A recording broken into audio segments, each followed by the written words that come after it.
11 flavor bang. 11 flavor Kita jual talam tradisional mamu. Talam tradisional Kuih lama jiwa baru bang. Kuih lama jiwa baru. Ya bang, kita ada 11 flavor bang. 11 flavor Kita ada kuih lapis, talam lapis, talam keladi, talam jagung, talam tepung, talam tepung pun talam ada. pandan, Ada banyak. seri muka. Seri muka ni biasa. Ni ubi kayu merah. Ubi kayu merah Yang ni wajib.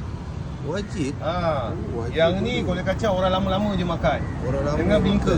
Bingka Ni pun seri ada. muka durian. Atas durian kita pakai original bang, durian. Original durian bang. Betul bang. Yang ni selalu best seller bang.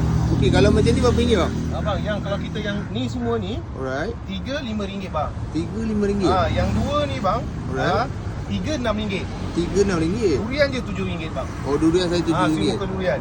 Okey bang, abang bagi yang best seller bang. Yang best seller bang Yang RM5 menyepat dulu bang. RM5 bang Alright bang. Okey bang, ni ada best bang, seri muka bang. Seri muka dulu Seri muka bang. Alright. Lepas tu Okey, kita seri bagi muka. keladi bang. Keladi. Dalam keladi bang. Lepas seri muka dapat keladi. And next. Okey. And then kita bagi jagung bang. Oh, Talam jagung bang. Seri muka ada. Jagung jagung, ada. bang. Talam jagung pun ada. Yang ni kita jual RM3-5 bang. RM3-5 macam ni. Ya bang. Ni bingka bang. Bingka. Oh, tebal-tebal. Bingka ubi. Bingka ubi next. Kita akan bagi oleh kacang.